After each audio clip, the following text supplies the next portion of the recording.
Hi, everyone. Welcome to this live transmission. I have a super special guest with me today, my dear Laura Einsenhower. We had the opportunity to re-encounter in this lifetime at the Full Disclosure Now conference about 2 years ago. And I just have to say that she's a remarkable being, not to say the way that she approaches to all this information, all the codes that she is holding, which are very important for this human evolution, and that she's kindly conveying, is a fascinating way. Again, always from a very humble and yet clear manner in which she's conveying and expressing all this information. She's a remarkable speaker.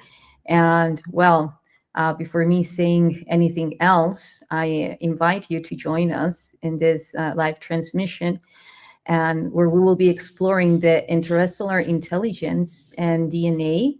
You know how all this quantum architecture is embedded at a genetic level, and bringing in this unified field into a higher coherence when we know how to communicate through our multidimensional body to those higher dimensions, such as the stars themselves. Welcome, Laura. Thank you so much for having me. It's great to be here.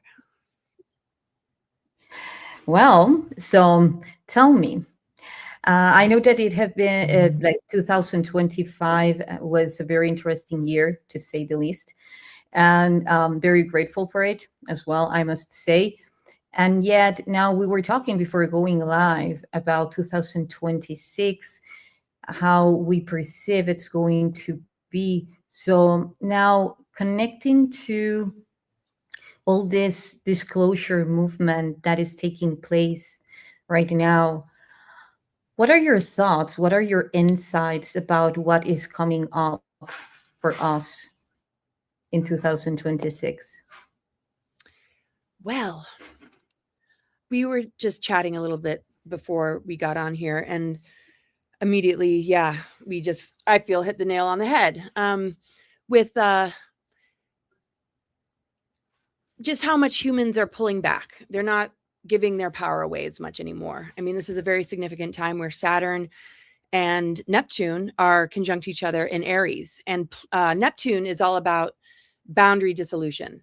But then Saturn's all about boundaries and discernment and what we would call reality. But it's also the law of structure. So reality has been distorted, our sense of reality, because of programming, social engineering, indoctrination, false narratives, psyops, everything. I mean, the earth and humans, the elemental component of nature and how our energetic body relates to that, earth, air, fire, water, ether, has been greatly impacted for thousands and thousands of years. So I really feel that, Saturn and Neptune in Aries, which is solar plexus and ego identity, is working with the law of structure, but with the dissolution of boundaries, which connects us with the creative imagination. So we might allow the boundaries and the structure to anchor and ground dreams and visions. So the limitation would just be the timing of when it manifests. It might be the discernment that we need in order to know where to put it and what to be, cautious about, and where we need to sort of guard those energies so they don't get siphoned and harvested anymore. Because very often we can hold a dream or vision, but all of a sudden we feel a hijacking or the loss of that, or we might be thrown into a survival energy, or find ourselves running a creative force, which is based in distortion that we manifest for those that can't manifest in the way that we can, which would be the inverted parasitic system and all its players, right? So it literally has been stealing our creativity and our dreams and our visions, and throwing back at us something that causes a lot of concern about what the future holds. And I really feel this year ahead, people are going to be a lot more responsible, which is another Saturn energy, with the way their creative energy flows. And the outer planets, Uranus, which is electrical, and Pluto, which is magnetic. Uranus being, connected more to the plasma, and the Pluto being more the transformational magnetic energy that transpires from that interchange or integration. These three outer planets are all in harmony with Neptune, Saturn. So that really helps us to go through these initiations and growth periods, and knock out stuff that really doesn't serve us with a lot more grace and ease than before. We are also talking a little bit about, the attacks, the divide and conquer, all the things that are trying to yank us down. People are, I think, feeling a lot more levity, like it's not so heavy. We're only 1 month in, so we'll see. But I can at least say for myself that, yes, it might still be there, but the way I feel about it, my neutrality is a lot stronger. And I think that's really what these aspects hold as well. That we've had to look at the triggers. We've had to look at the wounds. Jupiter has been square to Chiron, amplifying Chiron. Chiron, the wounded healer, which has to do with trauma and wounds, has also had a square to Mars and Pluto. So a lot of ego wounds, a lot of warrior wounds, a lot of trauma has come to the surface for people. And I just feel that people are a lot more spiritually mature in the way that they handle it, the way that they transmute the energy, the way they disconnect from how it can really yank a person in. And I know I've gotten better with some of the attacks I went through. I was surprised at my reaction at times. I was like, I know better. And now I feel like a levity that, yes, is a part of the inner work, but the planetary bodies, right? The greater planetary intelligence that knows exactly how to heal the planetary system from invasion, archons, inversion, is very much what we're personally going through as well. So a lot of us feel things beyond our own soul journey as well. And sometimes that stuff can sneak in, and it can be easy to, people can easily take it too much to heart or too personally, when we have to look at it like, yeah, some people are just running the energy of archons and inversion that have been programmed to do so, or they have a lot of unresolved traumas that put them in their least favorable expression. Because I really do feel these times are either bringing the worst out in people or the best. And I just see the best is rising. Yes, I couldn't agree more. I love everything that you said. I actually have been talking about this in my videos, that how I perceive it is that you can call it you mentioned first the planetary alignments, and those are super important. How I feel it is critical. Like they are marking as the beginning of a new stage of human evolution. For instance, the last time that this alignment in between Saturn and Neptune, and also the sun and all those planets was seen, is in 1898, and the next one will be seen in 2000, and I believe 2076 or 67, around that, so in a bit. Mm-hmm. And when we are talking about all of these alignments and taking into consideration what you beautifully said about the presence of Neptune and Saturn within our holographic vessel, how it's signaling regardless. And I can see that it's as a cosmic split where when we talk about unity consciousness, before reaching that singularity, which is that point in communion where all forces meet, we need to go through that holographic polarization, or through that polarization, which is mainly what we would say choosing sides. What side you want to be in, light, darkness, but overall it's love or fear. And as you were saying, I believe that it's through fear that they have been anchoring a lot of these limitations that have made more drastic or more harder for people to actually reach that ultimate state of love, and therefore unity consciousness. So I do believe, and in terms of frequency, I can feel how the choice is becoming easier, because before a lot of people would say, oh, I really want to go into the light side, but there are, as you were saying, so many things trying to pull me back, and then doubting, this is too hard. Is it the way it is? Why, why, if I'm a good person, all of these things, like all those aspects of reality, because the frequency overall at a collective level, it was like trying to push away the tides that were coming through. And now the other way is that those tides are coming in the same side that we are, making easier that process, that vacuuming process, of let's say, bring that reality that we have always envisioned, like life is not a struggle, that if you do good deeds, the universe will retribute you, because now we're becoming more coherent also as a collective, which is not anymore, okay, I'm doing my homework, and then as soon as I go out of my house, like a lot of things start happening and trying to pull me into them. It's not that they won't be happening. The thing is that they won't be dramatically affecting your reality, because the level of perception will be so strong and moving through such certainty that they won't move you, and it will seem way easier. And I feel this is very much related to the plasma coherence, as you mentioned. There are huge plasma upgrades coming up, and this is why, like this topic of how the interstellar neural network is influencing us directly through these planetary alignments, through the 3i Atlas, through other star systems. So how would you say that influences us? Well, it influences us greatly. I mean, for some, Saturn is still going to act as a frequency fence or a lid on the creative imagination. People are still going to want to look outside of themselves.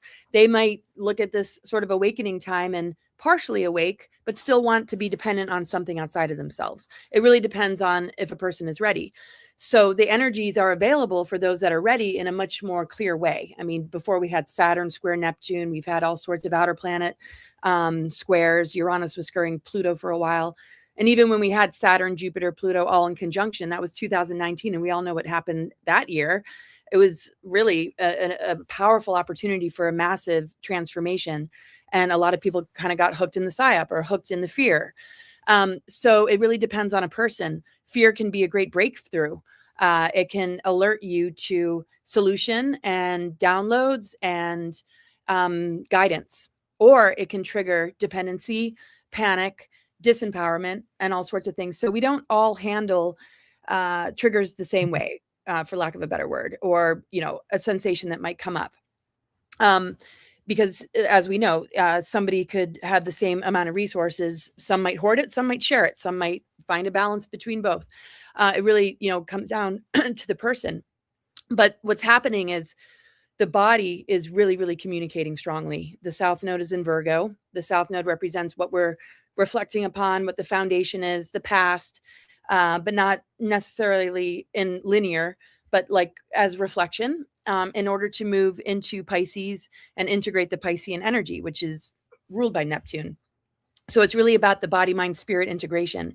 And as major shifts are taking place, all three outer planets moving into different signs, Uranus into Gemini, Pluto into Aquarius, which has already happened, Uranus dipping back retrograde right now, going back into Gemini, and Neptune into Aries, the dialogue is shifting and changing. So sometimes when people internalize a download, they get anxiety or a panic attack. They're not used to listening to that. They're used to feeling a sensation and fearing it and being like, make it go away. I don't like to be uncomfortable.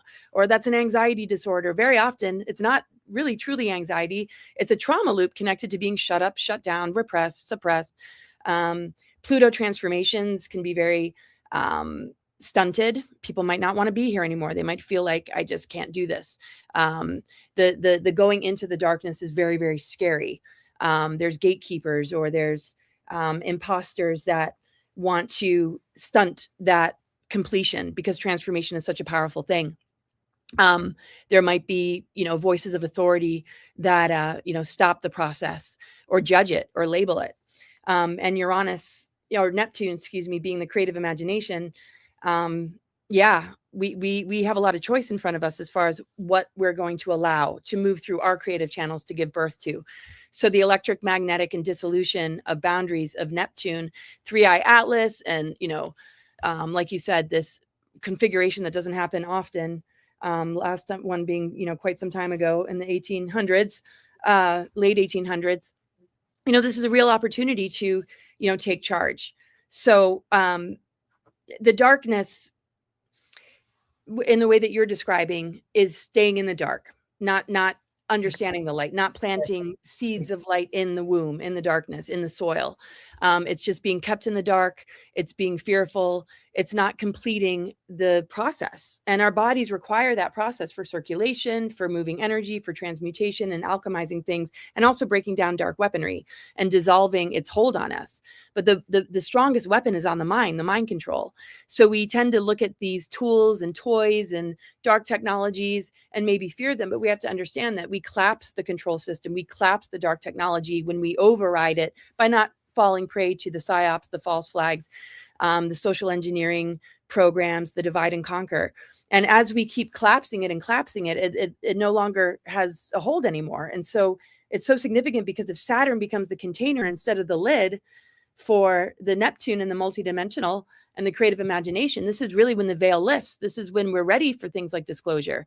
But the problem with Neptune is it's very easy to externalize first and then decide what you think, versus creating from the inside out and, getting your physical vessel prepared to have discernment. People just jump too quick and they just go for this and go for that, and then don't realize that if the body is having a response that is uncomfortable, that it is either, an upgrade, your body's saying yes, or your body's saying no. But if we don't know, the difference between discernment and integration, then, we get pretty lost. And these are times where we just have to get real with ourselves, get real with our trauma, not be so afraid of it, not because we're going through a personal deprogramming, no matter how awake we think we are, but society's going through a massive deprogramming. Also the way it views things, like parents who still have their kids live at home. Oh, this is terrible. They should be doing this or that. No, they maybe shouldn't. Maybe they do need a lot of sleep. These are star seeds that, like we don't want to put them back in the container and back in all the stuff we woke up to. Like, let's be resourceful. The way we view what is necessary right now trips over a lot of judgments, projections, worries about what other people think and how it should look. And I think the most important thing in these times to be able to integrate the energy and have the discernment that we need is to allow the body to be the guide. What do we need? What foods do we need? What is too much? Where do our boundaries need to come in because we don't want to participate or we don't want to listen to something or, so I just think because of that South Node Virgo, which is the physiology, the way the mind talks to the body, we have to be very, very clear as we step into the Neptune Pisces, what is healthy and what isn't. And it's not just food. It's energy. It's people that we're around. It's situations we put ourselves in. And when the epigenetics receive the electrical energy and the magnetic energies, it is able to actually upgrade and dissolve the barriers and give the human vessel a chance to anchor heaven on earth. The configurations right now are literally divine embodiment and divine human. It's exactly what we all knew ascension was going to look like and be, but then what's taking so long? Well, we keep gauging our reality based on what's going on outside of us. If we can kind of create without gauging that on our progress or taking it too personally every time something tries to pull the carpet from underneath us, that's the pioneering energy that Aries is standing for right now, being a leader of the dreamscape, of the field of the creative imagination, to bring it through the solar plexus and be a divine embodiment of a manifesting human. Yes, yes. Again, beautifully said. It's how I see it and agree. When I talk about the holographic polarization, it's not just about, for instance, rejecting those aspects of your shadow. No, it's actually acknowledging that the fact that this split, which is not separation, is just the capability to mirror one another, just as source does. And this is why it finds different infinite ways to recreate itself, to see itself, so it's being capable of acknowledging ourselves by the mirror that we are seeing. And even though, for instance, we choose truth, or love over other things, is not falling into any because even this is a process of consciousness, like the polarization, the dipoles, even the earth is going through that. Our neurons, in order to create memory, in order to create consciousness, it has to go through this polarization.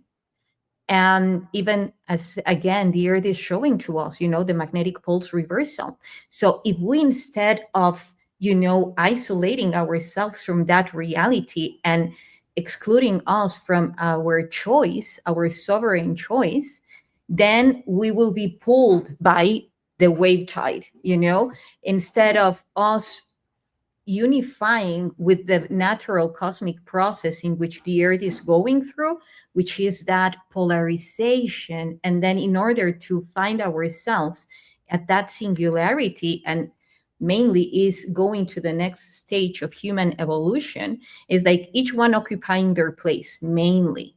Okay, what's your place? Occupy your place, be coherent to yourself.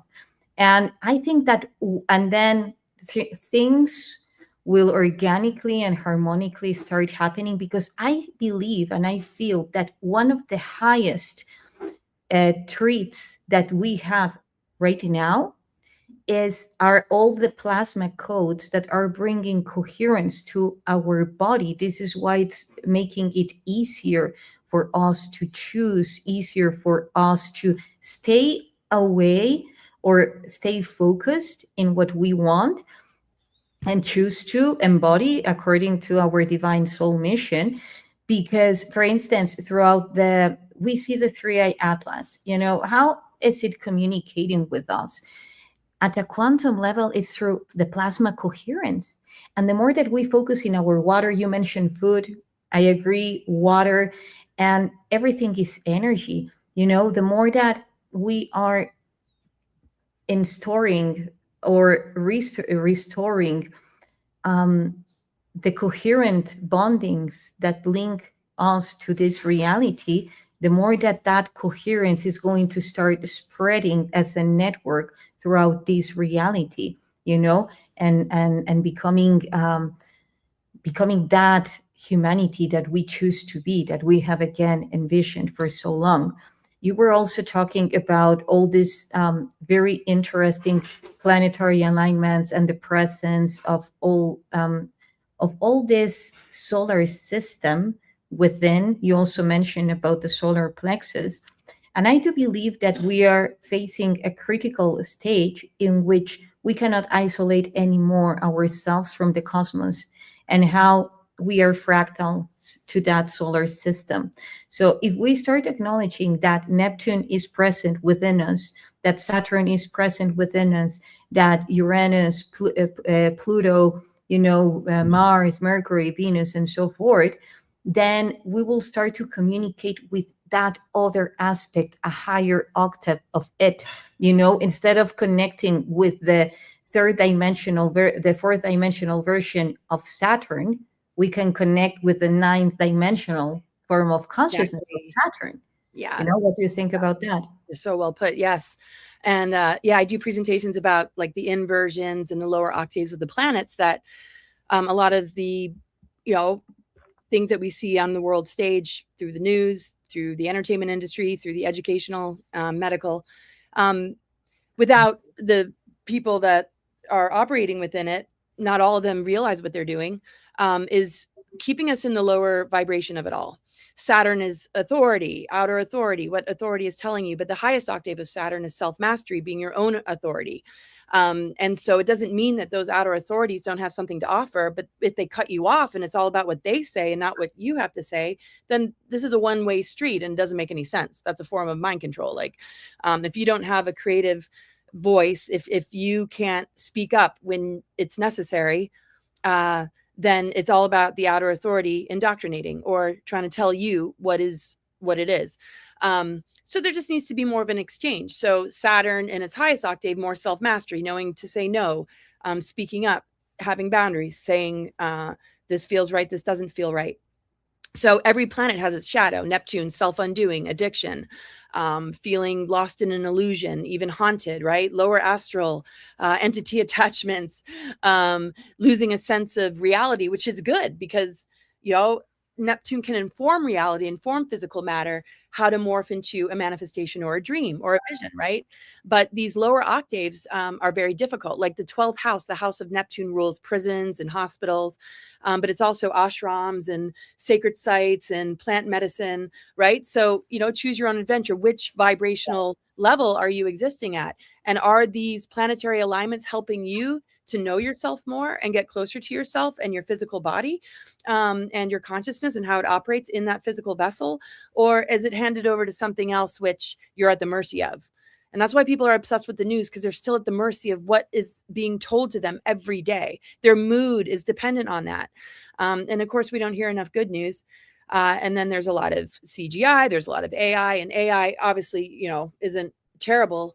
It's just the weaponization of things, the weaponization of consciousness, the war on consciousness. We really are tasked to win within ourselves, which I say redundantly, but ultimately, it's how we move to these higher octaves and levels. Like you said, 9D Saturn, the highest octave of Neptune, and all these challenges that we might see in the planetary alignments. The squares really just put pressure on, but sometimes pressure people want to run from. So where's that quick fix? Where's somebody else able to solve that? And, we have to accept pain as growth, pain as purpose. A lot of people that are healers have turned their pain into purpose because they have found the key. They have found their wisdom. They have found themselves in the face of that pressure and the face of that discomfort or adversity. So we're in a system that leverages that, wants to make money off of it, wants to take advantage of it, wants to keep us in the lower octave. So it's very easy for a major planetary alignment to happen and people are just still caught in the web and still caught in the inversion. And I just, truly feel that the body frequency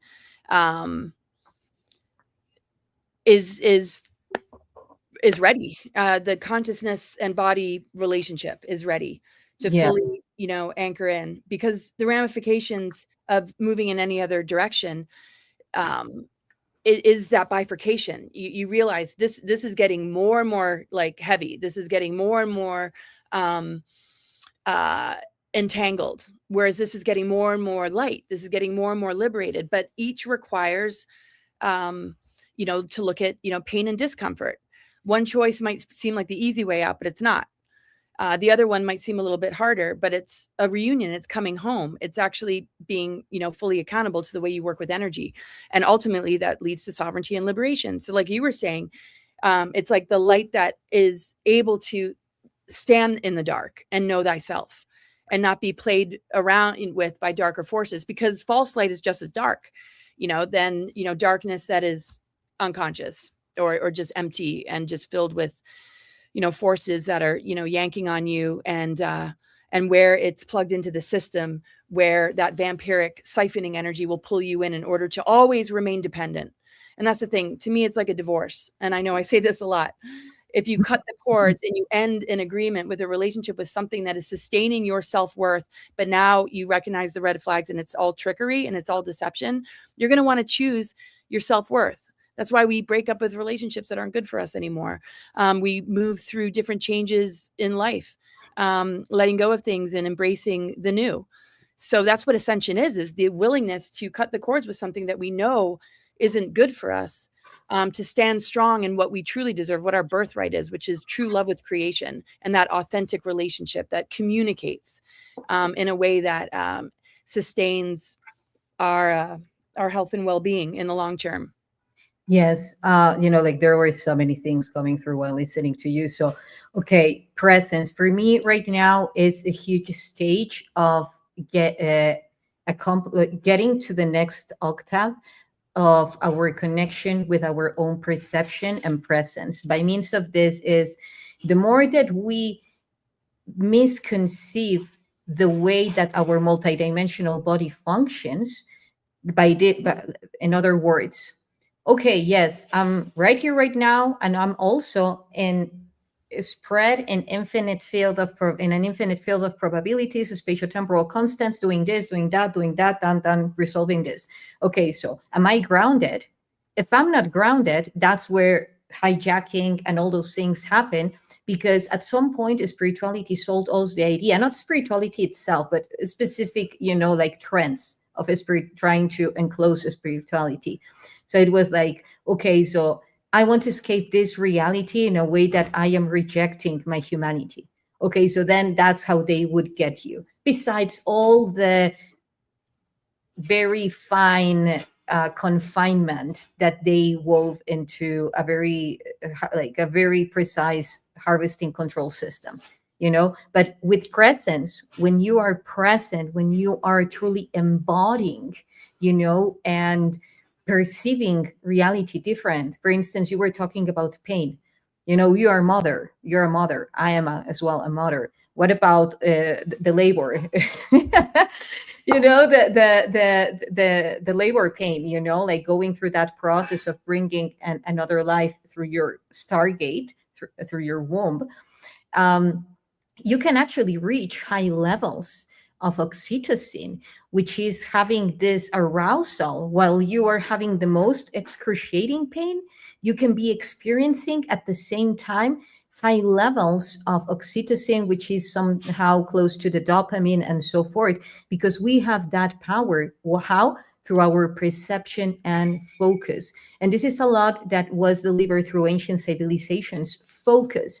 Perhaps some of those civilizations put it like way too evident, like the monks going to a hill out of greed. Yet us who are in the city or somehow close to a city and still living within that greed, it's important for us to develop those ways of focus, even if we are having all that energy of distortion trying to distract us. And for me, the main core that grounds us is the heart, the heart vortex, which again is empowering the plasma body and being grateful for being here. Why? Because we have so many things to do. Like, for instance, as I was telling you, so much information coming through while I was listening to you. We're talking about Saturn. We're talking about, let's say the ninth dimensional form of consciousness of Saturn. Okay, so how is it embedded in my DNA? Where are the Saturn ninth dimension, the ninth dimensional version of Saturn present in my DNA? Okay, does it have a very specific frequency? How does it sound like? And then, start activating and communicating with that version of Saturn within us, like truly communicating, or with Jupiter or with Neptune, and like building up that relationship of those planets, those celestial bodies that are regardlessly empowering our body in ways that actually we can command. Why?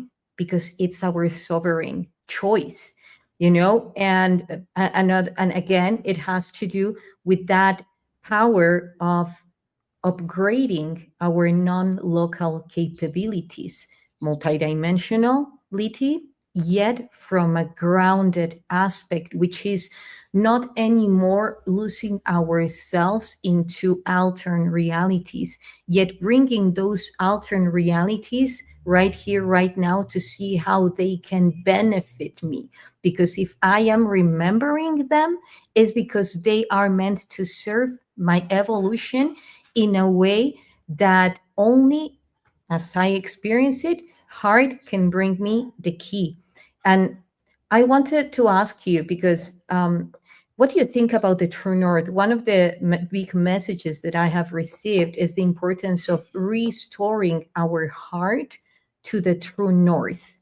You know, we know that there is an axis tilt in the earth and so in our heart, you know, as at a cosmic macro level, micro level. So the fact that our heart has been misaligned, it's also bringing a different form of perception and not inequity in between our two poles. Not mentioning that for me it's not only our feminine energy and our masculine energy, because that's the type of polarization that they taught us, which is just going back and forward, back and forward. You're good, you're really bad, you're really good, you're really bad. But it's more now about a continuum. Here is my feminine and here is my masculine, here is my feminine and here is my masculine, you know, like that toroidal field. So once we align our heart to the true north, as you know, in many ancient temples, they also took into consideration the true north. What do you think about that? Yeah, I mean, it's everything. That it's really what's healing, you know, the planet, that we, when in alignment with within our own heart energy, yeah, that really heals the fourth chakra heart, because there's the higher universal heart. And when it really comes into the physical heart, the green color of the, you know, heart chakra, it actually turns blue lotus color. So the blue lotus is very sacred, as a plant, as a herb, as an elixir. So yeah, I mean, the heart is the great integrator. It's the great alchemist, as far as I'm concerned. I mean, the Venus transits, the way the Venus transits have formed a perfect pentagram has, to me, been like the Sophionic corrections, realigning the planetary energies to source energy through the heart, through the Venus energy, reversing or correcting inversion, that's symbolic of the pentagram going into the ground, the ether, the quintessence, the fifth element. So I feel when we truly access the heart, and it's the universal love, not what feels in balance of giving so much, not receiving any in return, and just the battle we have within our own being of self-love versus how much we get, you know, all that. That's a balancing act just in this physical plane. But when we really bring in, you know, the heart energy of the unconditional love of the mother and the return of the mother energy and its relationship, of course, with the father, and that integration of the masculine and feminine, our right and left brain, and the way these energies, you know, work together, that I feel really clears out the toxicity, because union, you can't feed on union. You can feed on fragmentation. Archons, dark entities, feed on fragmentation, a fragmented humanity, dark agendas, negative alien agendas, deep state, you know, cabal. Here's a fragmented humanity, and it's encouraged to stay that way. And see who the biggest victim is, or, you know, this race over that race. And the root races, the 7 root races, 5 cloister races, not getting along in order to rebuild that 12-strand DNA. The heart is the great integrator. To me, it's the north node of ascension, of, you know, being in heart, you know, coherence, and receiving that unconditional love. Because when a wound comes up, Ophiuchus, the 13th sign, is ruled by the ether, and but also Chiron, the wounded healer. So for us to really experience that unconditional love, we need to bring our wounds out of hiding and allow them to be loved.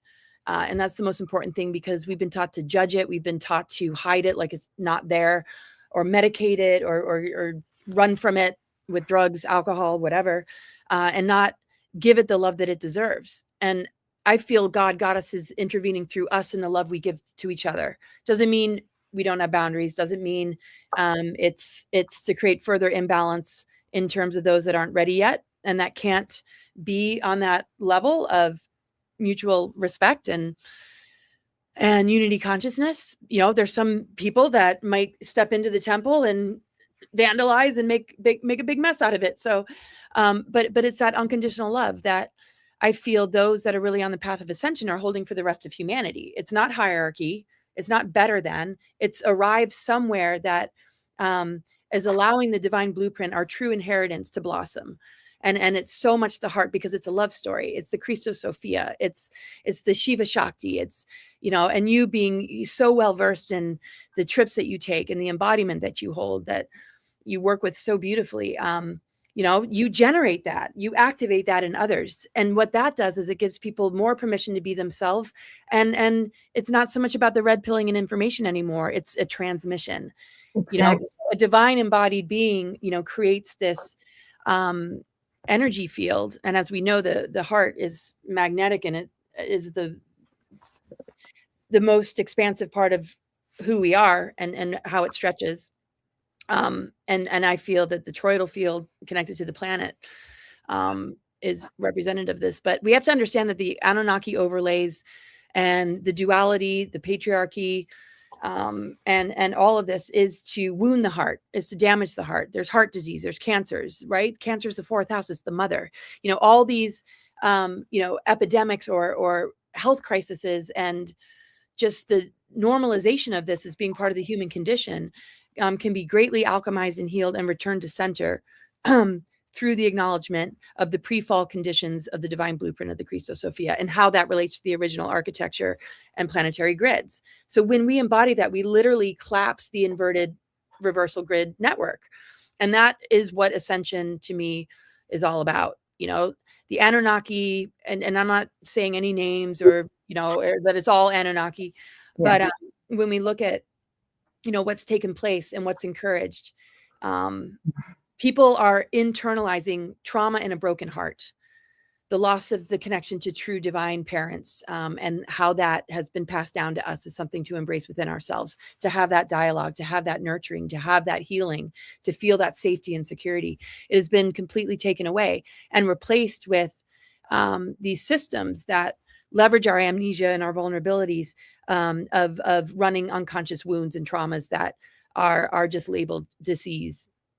So I feel dis-ease is the pathway home for a lot of people, if they can just understand the root of it and where it stems from, what's been passed down generation to generation. Look at the way your parents were and what was modeled. Look at your lineage. Look at what was attacked. Look at what's been targeted, and begin to be that override. And then if we all can do that, we'll have a lot more honest dialogues. We'll be a lot more loving and compassionate, instead of, allowing, these dark agendas to cause more hurt people to do more harm.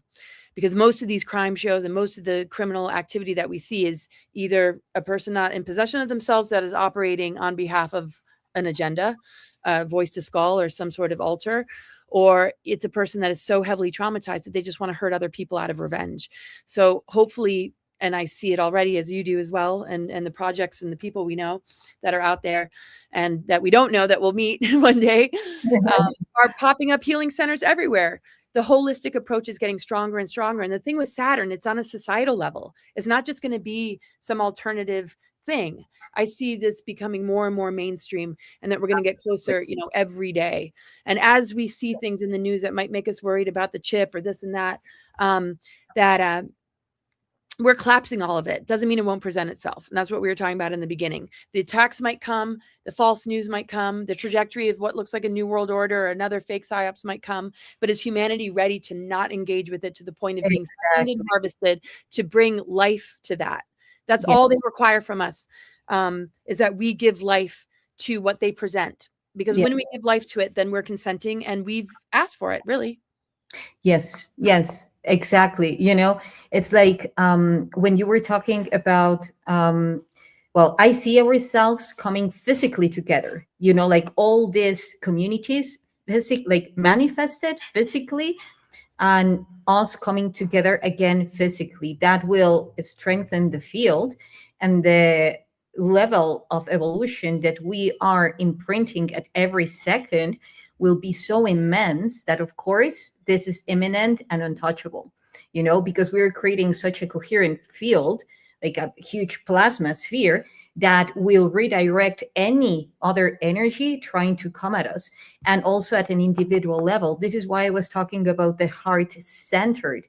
There are kids that they are now being born with their heart-centered, you know? So that also, if we talk through the emotional body, what happens when we talk about love? Oh, love, like,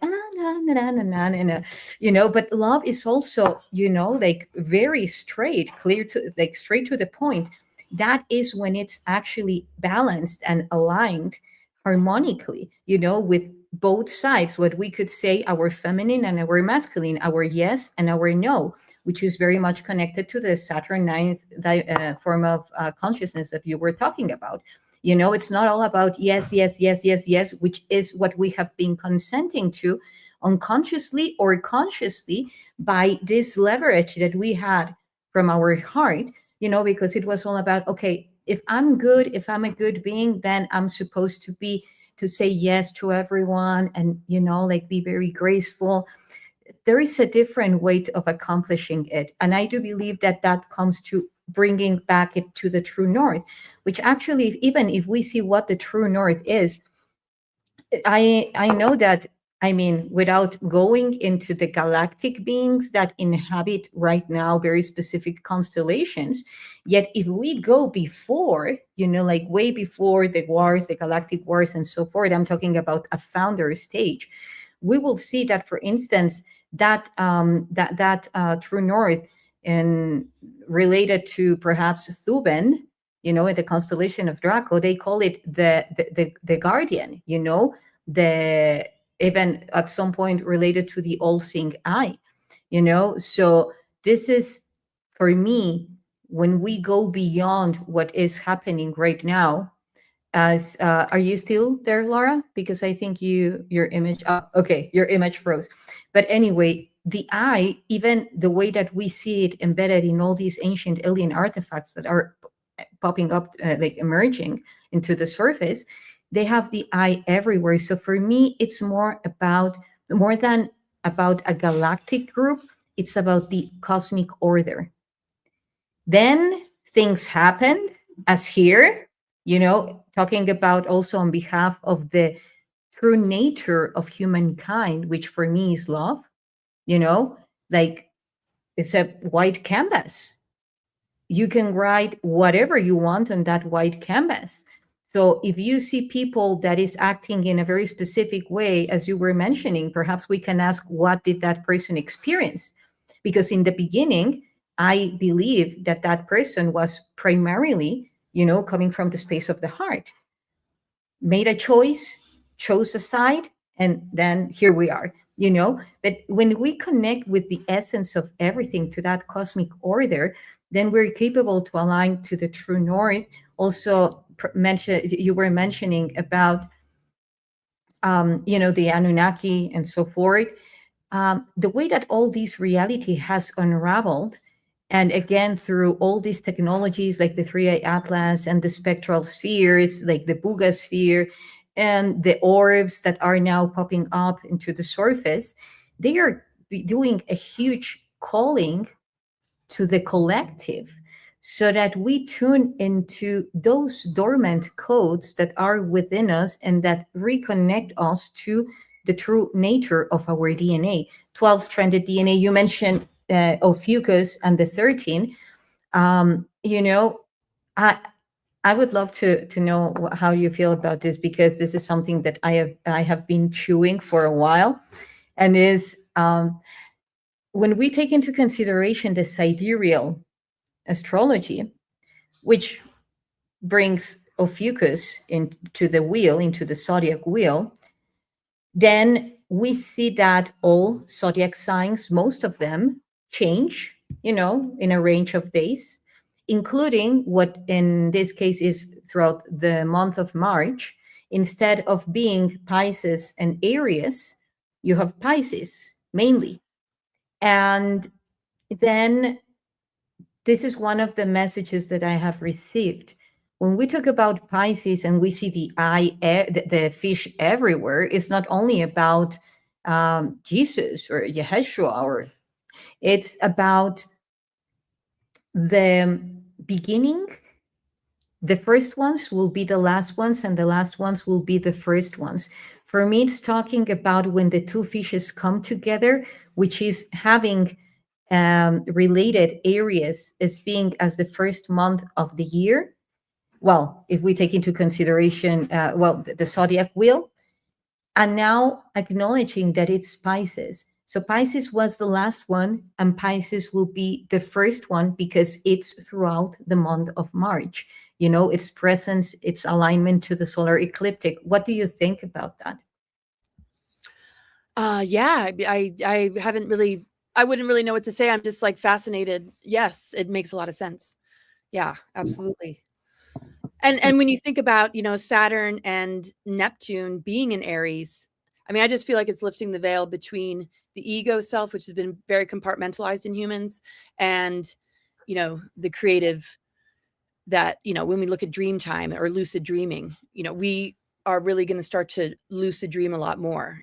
We're influencing physical matter a lot more than we realize. We always have been. Problem is when we're in a program, we're just reinserting that system in our midst because we're interfacing with it. But yeah, no, it's not just about, you know, Yeshua. It's, and so you're talking about it being the first of the year. Yes, you know, like even taking into consideration that, let's say, spring equinox is the beginning of the year, according to, you know, like the natural movement of the earth. Yeah. And then if we go through the sidereal astrology, we will see that Pisces is present also in the month of March, you know, not just until the 20th, yet after the 20th. So then we'll see, wow. So then Pisces is the first zodiac sign in the wheel. Interesting. So is that how the fishes meet? Is that how the fishes Yeah, find? I like that. I like that. That makes a ton of sense. Yeah, and I've talked to, you know, and a lot of people don't consider the first of the year, you know, January 1st. You know, it's April. So I mean, everything has been thrown off. So and to throw it off is to throw us off. And daylight saving, you know, just all of it. I mean, there is an artificial, obviously a very artificial component, you know, to the moon, but if we de-weaponize it within ourselves, don't we move to the higher octave of the moon, you know? So, but I like that about the symbolism of the fish, because that makes a lot of sense. And it is considered completion, and to have a new beginning, like birth, you know, from that is very much the way the creative imagination works. I mean, Neptune is very much connected to the multidimensional. When we think about birthing into Aries, into human form, at the same time, what's the origin point? You know, where is it coming from? I mean, the whole of creation is based in the imagination and how that became manifest. So anyway, yeah, it's fascinating. It's all fascinating. Yes, and you were also talking about, you know, like the different weapons that have been used to anchor lower frequencies regarding to Saturn, for instance. Again, you know, like the cube. You know, we see the Kavas, a cube in the Mecca. We see the cube like everywhere. Um, One of the things that I do believe is that when the cube, like, that's the incubation state. That's when you are incubated in this reality and unaware of it. When Mhm. you actually release yourself from that incubation, the cube opens. And then instead of being a compressor, it starts to be the tesseract, which is that capability to travel consciously, multidimensionally, and even at some point physically. Mm. What's been like the one of the coolest experiences that you have had regarding to multidimensional skills within you? My own multidimensional skills? Yeah, yeah, yeah. I was never in my body for a really long time. I was an astral traveler. I was out of my body completely and totally, but I was still in charge of my physical vessel. Yeah, when we understand what we were doing when we were maybe traveling outside of our body, it's pretty remarkable. I mean, I had intuitive hits about it. I knew it was a mission. I knew it was a part of what I was here to do. And it was also, I just couldn't occupy the physical density. It was too much. It was just too much. The targeting, I think, also rattled my nervous system. But yeah, so when I got some clarity on it, they said, you actually, died. Your Kundalini kept you alive, and you did all this stuff in order to come back into the physical vessel. This is what you were doing while you were gone. I'm like, okay, that makes sense. I'm not going to repeat it because I'm not putting a fixed belief behind it.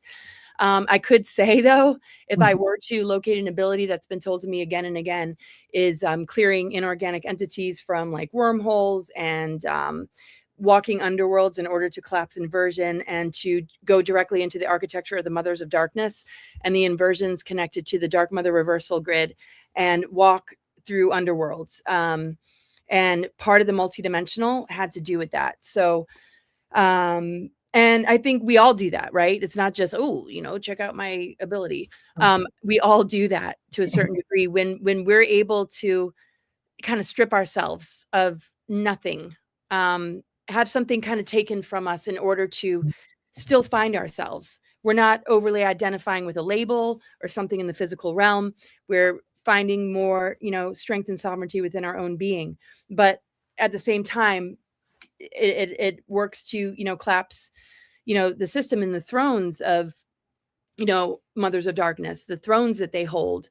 They hijack the 13th sign and the number 13.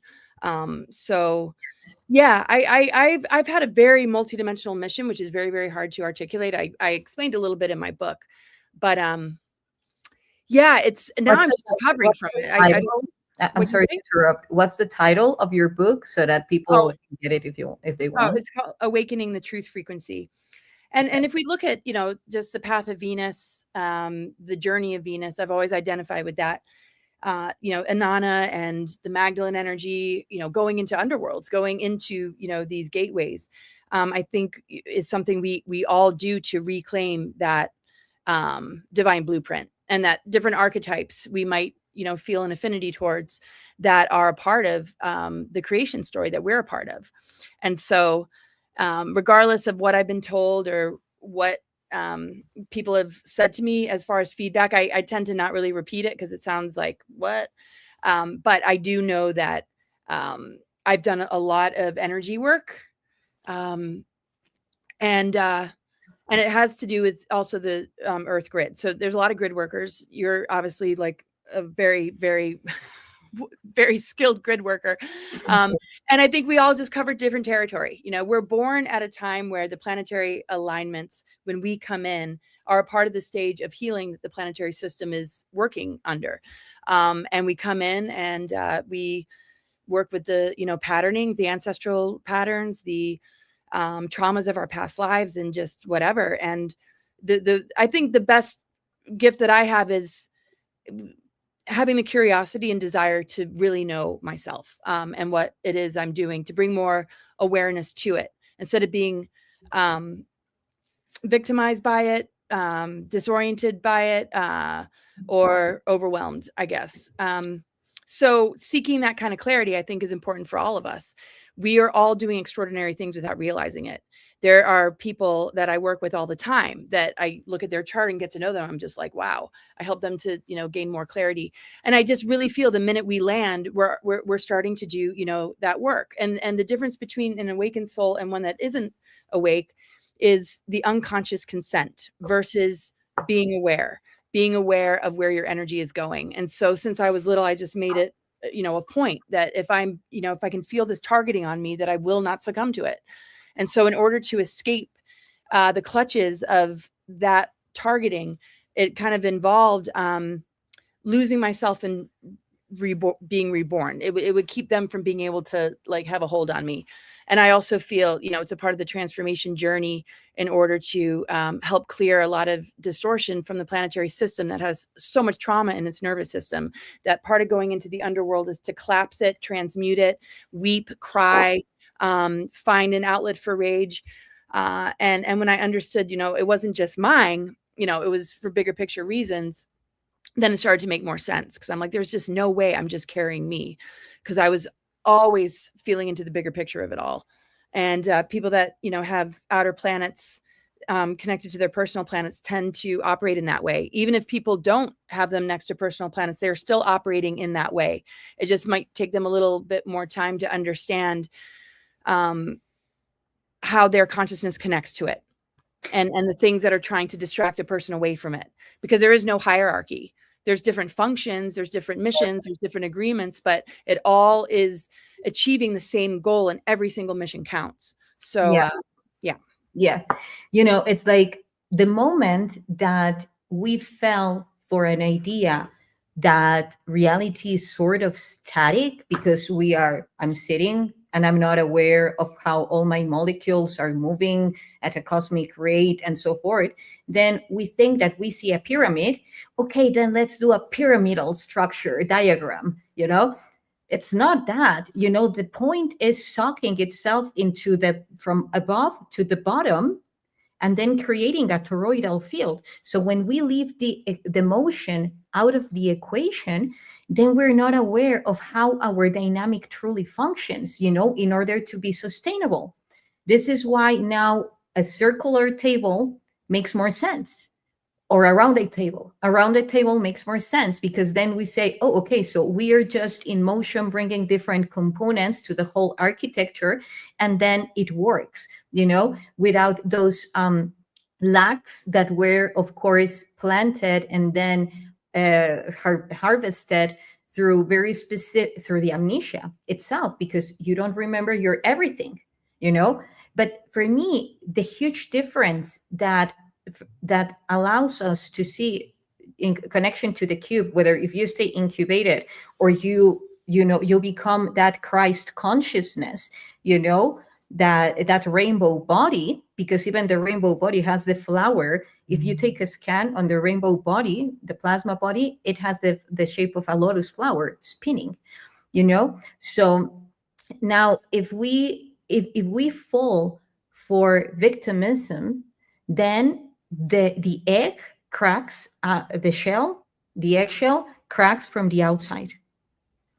If you empower yourself and own your choices and everything that you have experienced so far, and honoring yourself for everything, you know, like that process of reconciling with yourself, like saying, okay, even if I don't understand what you have chosen, some of the things, I believe in you. I believe you. Then you're capable to crack the eggshell from within, and that equals life. Absolutely. And that just kind of reminds me of when I was going through it to, you know, more extremes. I mean, it never really stops. It just changes, right? But when I was aware of it in my teenage years, in my childhood, in my later years, like you're talking about, like the incubation, that was like Saturn. That was the structure based in outer authority, based in having to sit in class, not resonating, not wanting to be there, seeking things that were calling me instead. Having, you know, trust in that, and trust in the fact that people weren't going to get me, and that's okay. I don't need them to. I don't need to even be a public person to do my mission. That it's not required. I'll do it anyway. It's not, and that's part of the stripping of, you know, identity based in maybe what others might say or see, whether that's an identity projected on me or one that I own or claim. And I just never was able to really wear one fully and completely without you know, feeling a limitation, or it just wouldn't hang. It just wouldn't stick. So that trust and faith in yourself, because the thing is, you will find like-minded people. And if you're not feeling that, or you feel incredibly isolated or incredibly different, you know, you just, you know, have to have patience and realize that you don't have to become what's around you in order to make it more comfortable. You can just stand your ground and be your sovereign self and define reality based in the way you perceive it and the way it's making you feel and how you respond, and not all this outside stuff. And that was one of the biggest things that got me through, is that I can't talk to anybody about this, and that's okay. And maybe, it made me feel a certain way, but I wasn't going to give it up for no one. And now I found my like-minded people, and we can talk about this kind of stuff. So.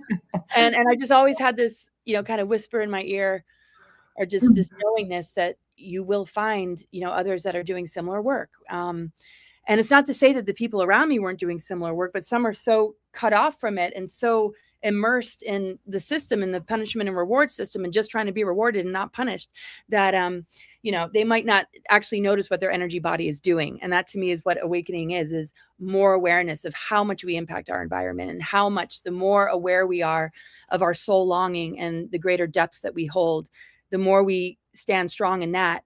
The rest, begins to fall away. And it just amps up our creative energy, because, our words are powerful. Our intent is as well.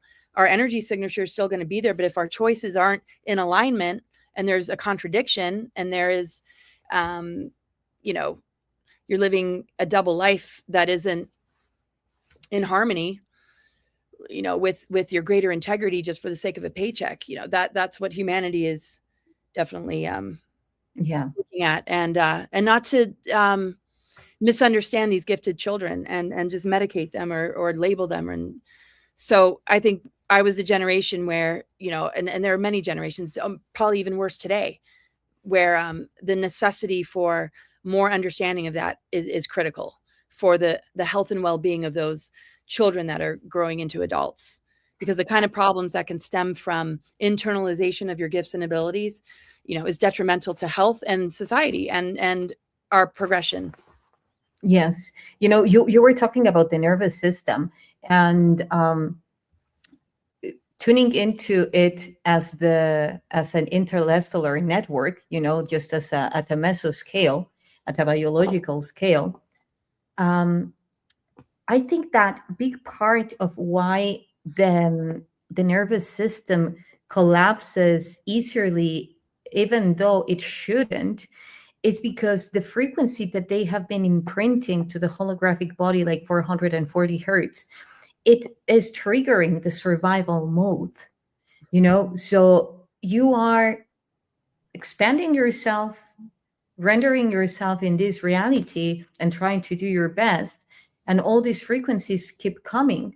So the more that you connect actually to other type of frequencies, and again, with the stars that you feel connected with, that you have those visions, or they take you, like on a spaceship, and they are supporting your path, you can actually command and ask them to continuously nourish your plasma field, your neural system, with the very same coherence that the stars have, even if here there is a decoherence in the time system.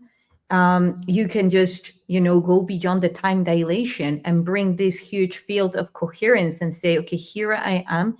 And, I'm bringing all that plasma into coherence, to your neural system. Because, for instance, these kids, that you were also talking about, I agree. And that's the perfect example of how these two factions are trying to, one to promote itself to kids, and the other wants to support their own path and wisdom. You have all these kids that are falling for all these labels, trying to find their way in to this matrix, to be part of it, signing contracts without reading, the small letters, and then regretting for it. And then you have these kids that it's so easy for them to see the truth, and they just need, like, okay, I'm here. It's not about even teaching them. It's just holding the space for them through coherence. I know. And it's just so simple. It's like you come in and you just figure out what your passions are, what you're inspired by, what you feel drawn to. Boom. And imagine if, and as much as I'm an astrologer, it's not like my whole world, right? A person that's embodied, that is coherent, that's authentic, is living, the patternings and is in the higher octaves or in that 0 point, alignment and north node integration. And anyway, so the beingness of it all, just allowing that child to just develop in accordance to, who it truly is everything. If you have a heavy Neptune influence, lots of Piscean energy, lots of water signs, you're not going to do so well with the logical or the, So understanding this child will help them be exactly where they need to be. And when you think of the teachers and the people, this is all about limitation. This is all about the incubation that doesn't allow the butterfly to emerge.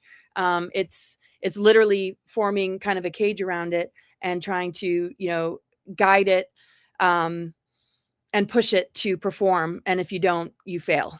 And that psychological damage is huge. So I pulled my kids out of school. I see more parents doing that. I'm like, I pulled myself out of school. My mom wasn't too happy about it, but I'm like, you know what? This is not where it's at. I will not be measured. I know why I'm here. I'm going to go enjoy that, even if it means it's a bumpier road. And for others, yeah, maybe that's perfect for them. They like that, but where is it leading a person to the next psyop or trap where they're asking you to promote and push an agenda on youth, on patients, on clients?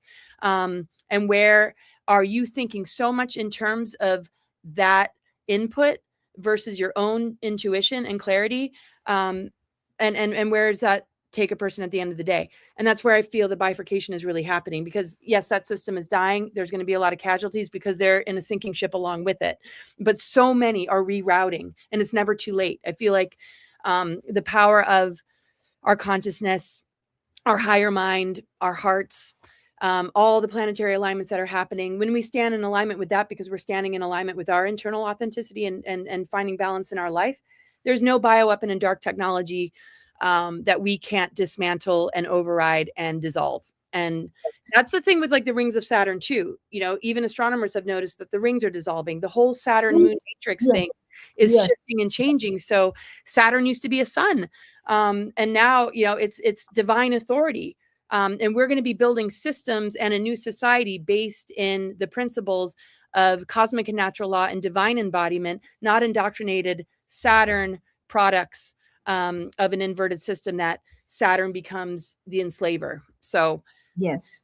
Yeah, I talked about this because it was on the 23rd of March that it was like the marker where the rings of Saturn started to disappeared for 3 days completely. And astrophysics, in astrophysics, was explained that it was due to the way from where we were perceiving, Saturn, through the telescope. It would make an effect that the rings disappeared. However, this has progressively been happening, and I was told that before the 23rd, like a few months before that, that this would be happening because the rings representing those, let's say, time loops that will be restoring, or let's say, yes, as information transitioning into a more evolved state, of their own evolution, of their own potential. So, before going there, perhaps we can do another show on that, because otherwise I don't want to keep you long, but it's very interesting, this aspect about Saturn and the rings. For me, other message that I received, like purely from the ninth consciousness of this planet, was that, it's like, it's important that you guys restore me, restore the connection that you have with me, because I'm not the bad guy. It's like like if someone else in the street, if you connect with someone that it's on its 3D form of consciousness, it will be very different if you connect with his angelic version. It's like very different. Is it a bad person? No, it's just experiencing the fullest spectrum of light, as we all are. So it's just depending what reality we choose to create. And now, safety. I believe that word is huge. Like every time that you don't feel safe, you shut down. Every time, because again, regarding to the kids and so forth, or even adult, like grown ups, it's like every time that you feel attacked, you shut down. So how can we bring that safety? And this is a message that I continuously say. I think I will be even writing it in a book, but it's a beautiful message that I received from the Bifid warriors in a place in Mexico, the window to heaven, on the way to the window to heaven. And they have like the serpent warriors, you know, they have the Bifid tongue. And I was like walking by, and then I felt their presence, and I was like, ooh, okay, I'll introduce myself. Hi, guys. You know, like all the protocol. And then they told me the strength of a warrior resides in the temperance of its heart. In that moment, I remembered, you know, it's not about the feisty warrior all the time. It's about knowing that whether you can be a visceral warrior and then being controlled, or you can be, let's say, a sovereign warrior that even though they take the same actions because that's what's meant to at that moment, you are not moved and dictated by your own actions. You know, that's a remarkable difference in how you're going to integrate your experiences. You know, how are you going to look at yourself throughout your experiences? Because then again, you know that the point of origin for all those choices was always the heart, you know. And the bigger, the more coherent that you're with your heart, the more that you become, the stronger that you become.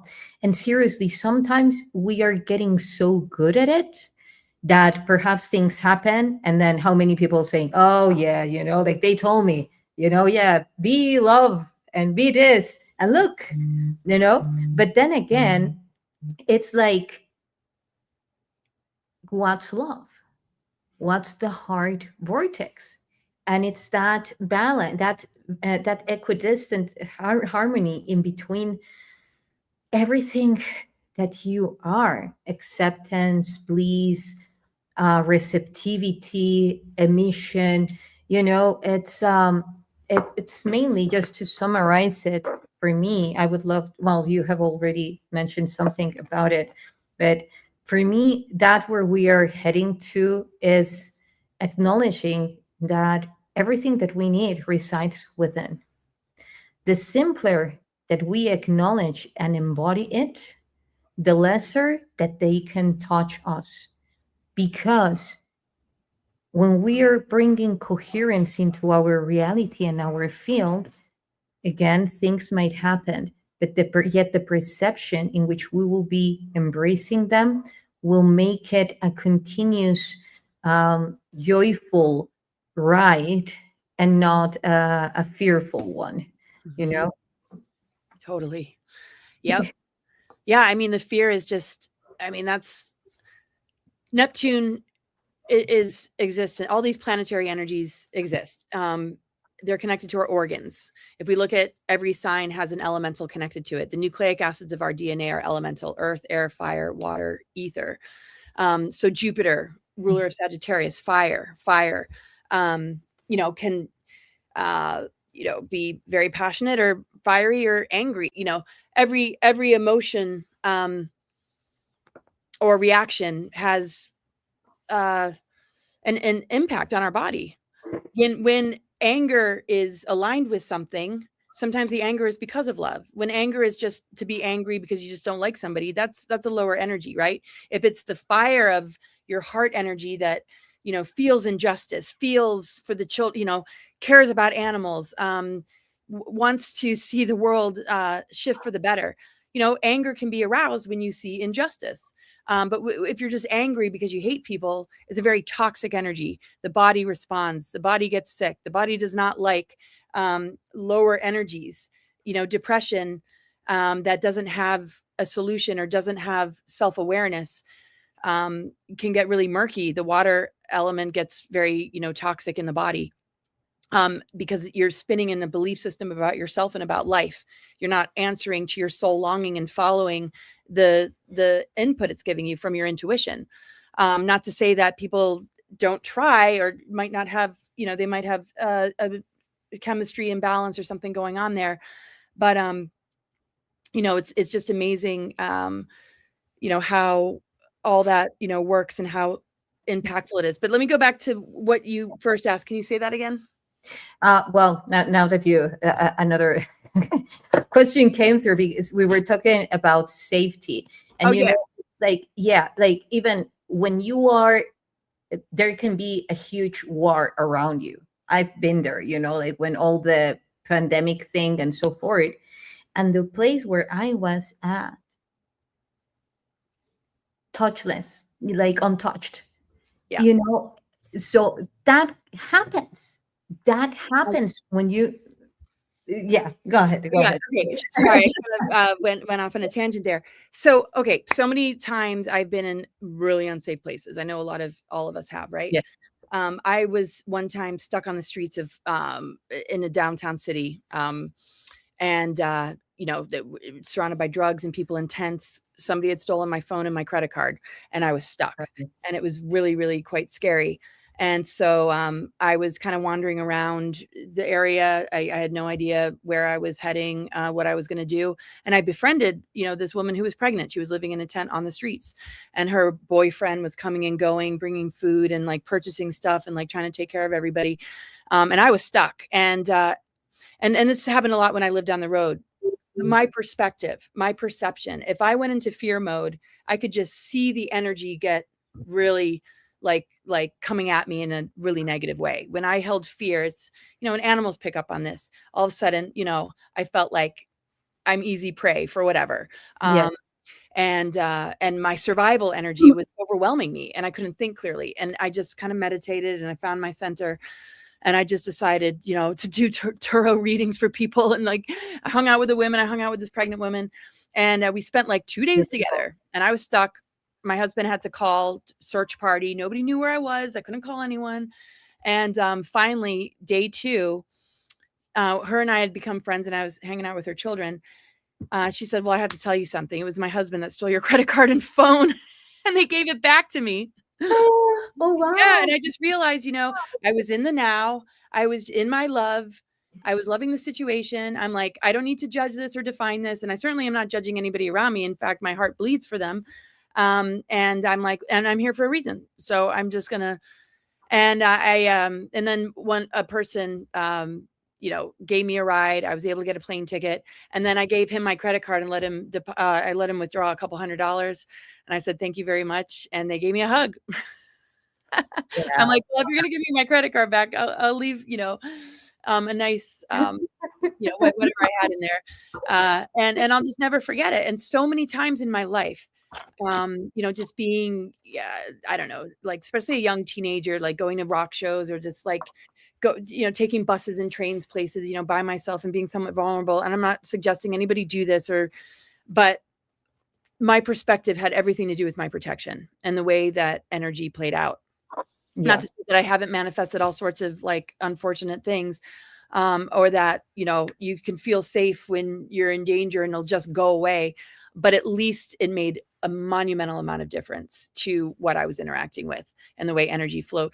And when I was, in the wilderness expedition leadership, which is my background, it was everything about how one experienced nature. The difference between a survival energy and reacting to danger was always getting worse and worse and worse, and nobody could think clearly in the vibration of I'm right, you're wrong, survival, me, nobody else. You could see the way people were manifesting their experience from that vibration, versus just the calm, the centeredness, the knowing what to do, the trusting yourself, the animals and the synchronicities that happen with the wildlife and even rattlesnakes and scorpions. No problem. You guys are my friends. Was a very different experience. A lot of people that ran fear had to leave. They were evacuated. And those that held love and trust had their instincts, had their intuition, had their higher self connection intact. And the thing is, every single person has that. It's simply knowing it, taking the time, taking a breath, making sure everything's, kind of working in that arena. And I found, like, even later in life, even though I have those past experiences, some of the attacks have been so bad that I get so ungrounded, and like my physiology, my nervous system, and like literally I'm like, I just know to shut it down, take a breath, and just work with it from that perspective, because the cost of it not only will hurt your heart, it'll damage a lot in your physical body. And because the body rejects it, it knows it's not your truth. It knows that fear is not truth. It knows that lack of love, all the things that cause our physical body unwellness, is a chance to correct it and give it the exact energy it requires to thrive, which is truth, which is love, which is, finding the wisdom in the adversity, forgiveness of yourself, because we're not going to always get it right. And yeah, it's amazing what the physical body reveals, because literally all it wants to thrive is us to show up the best of ourselves. And then our organs start to respond. That fire element that might have been toxic all of a sudden turns into passion and direction. And yeah. And so, seeing that the elementals with geoengineering have targeted the planet, the bioengineering, the mind control and social engineering have targeted our inner elementals. And then you add the food to it, the television, the psyops, all of it. That is what powers up and keeps those dark technologies alive. The minute you break free of that, literally the dark technology is just a piece of metal. It really has nothing. It literally requires you to be in that fear mode, because then you're looking to the same system for that solution. And that's the way the news runs. That's the way the dark agendas run. So. Yeah, well, like all that mind control, as you said, coming from like human beings, coming from other type of galactic races, how they imprint all that fear and create alternate realities in a people's head just to make them break, even if those realities are not physically existing, but when now that you were saying a couple of things. So there is a wall in Egypt, in one of the ancient temples, and you have, actually it's a tablet, it's not a wall, it's a tablet, and then you have Horus on one side and Set in the other side. Both are hooking up to, like, knotting, creating a knot in what seems a column, and then like the shape of the heart. Well, I was decoding this, and bottom line, to summarize it, is the vertebral column, and it's the coccyx. So the area where they are knotting, creating that knot, is just at the level of the kidneys, in the back part, of course. And now if you see the kidneys, which retain a lot of fear and so forth, they have like pyramidal hats. I call them yeah, it's like they're crowns, but it's like in the shape of a pyramid. It's very cute. So if you put that on the back part and then you put on the front, acknowledge that here at a tissue level, we have the shape of a triangle, which is where the word pyramid comes, the fire of the center here. Then you say, wow, so here we're trying to empower this. And then the other two pyramids, the back guys, have an energetic entanglement, which is perfectly capable to be unknotted, because they are showing when two forces work together, which is light and dark within, then you become unstoppable. It's like your story made me like, you reminded me of a personal one. Like like, long story short, I was in a bathroom in the airport of Paris. It was 2 a.m. I had just been at the Tour Eiffel, the Eiffel Tower, and it had been pouring rain, so I was soaking wet. And there I was in the airport at 2 a.m. that has access to the outside part, and like anyone can go in. And then I was drying my clothes, and then I felt a presence. And there was again at 2 a.m. this guy that came into the bathroom, and I said, like, you don't want to look, and you're like, and then as soon as I felt him, I said, he's not human. And then I looked at it, and he was carrying a mala with Hindu. He was a Hindu, and then, like an amazing story unfolded from the fact, like all these like huge messages that he gave to me, because, and I also even gave him money as well, what I had at that moment. And then I said, like, the moment that I stepped out of fear and trust that nothing was going to happen to me, because I was being taken care of, the very same force that took me miles away from what at that moment was my home, all the way there, I was home at that moment. When I felt that, when I generated that allowed that safety to be within me, I was home, That's so and beautiful. yeah, I didn't run away. Otherwise, I wouldn't have listened to all those amazing messages. But Wow. yeah, yeah, Yeah. Wow. And just when you're talking, when you think about all the distortion and all the things that are constantly bombarding the human realm, they try and make it really, really hard to maintain that. That's why, yeah, it's just so important to, be in nature and to ground and to just yes, the journey of really getting to know yourself, because then you feel when you kind of slip, how to pull yourself back. Because sometimes, people can just stay in a loop and then they just take something to make that feeling go away. And that's where we really just have to, face ourselves fully and completely and understand. Because the thing is, if we have amnesia, the physical body is showing what's unconscious, and it's showing up in the form of pain or discomfort or something like going on that doesn't feel good. It can create, because as we all know, when a fear response happens, the nervous system starts to constrict. You might have sweaty palms. I mean, the physiology absolutely changes in the face of that. And to kind of walk it back into awareness and a feeling of safety is a lot. Some people spend their whole life in fight or flight. It's crazy. I've spent a good portion of my life in fight or flight. I'm like, but I learned that, telling the difference. And yeah, I mean, not like, I don't know.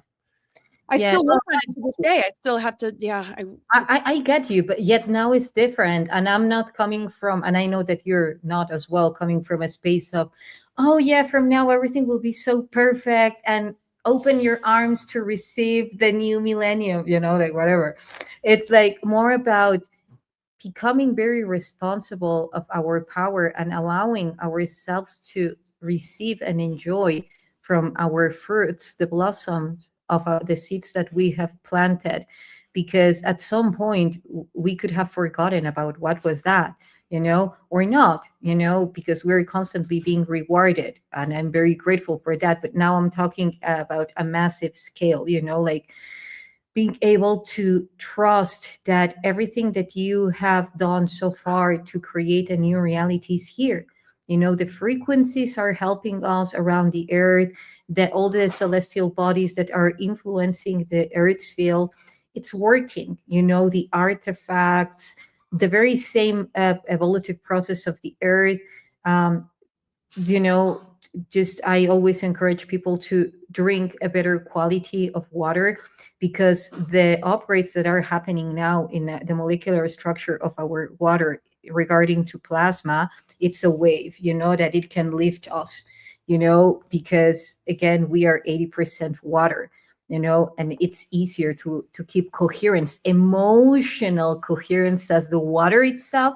Because if we are drinking polluted water, or with who knows what, our emotions would be a reflection of that as well, so yeah. I don't yeah. know, I mean, I could talk to you hours. I Oh, I also know. And I'd love it. yes, but let's I would love to have you again at some Oh, point. yeah, and I'm gonna have you, and I can't wait. And, Yes. we'll definitely talk about that. I so appreciate you having me. Oh, Um, and I yeah, appreciate you so it's much. been, Thank you for everything that you're doing. I truly honor your path. I truly honor your essence, that beautiful humbleness and love that you emit, like effortlessly trying it, like it's beautiful. And thank you so much. you do so much for the collective, through not only the information that you're conveying, yet from the space that you're doing it. You're really backing that up with your actions. And again, that capability of saying, sharing your true nature, your human nature, which I think that is very important when we share from that. So thank you so much for being here. Thank you. Gosh, your presence is incredible. Your wisdom, all that you embody. I really look forward to more connecting and having you on. And thank you. Thank you again. And thanks everybody for tuning in. Thank you, everyone. Thank you, everyone, for your beautiful comments. Where can people reach out to you? My website's cosmicgaia.org, and most of everything I think is on there as far as my social media and my YouTube channel. Okay. Well, perfect. Guys, until next time. And remember to join us at the Rise of the Guardians conference in Sedona, and May, from the 8th to the 10th. And also at the Star Knowledge, the Day of Being after the Rise of the Guardians. Then we have the Star Knowledge in South Lakota in June. If you want to find out where you can get your tickets, just, you can see it on my media. It's all over there. And also, of course, the Alien event on March. And I will be presenting as well in CLE. Remember, I will be there talking about ancient alien artifacts. Stay tuned for more intel that I will be sharing. Thank you so much for joining us. Until next time.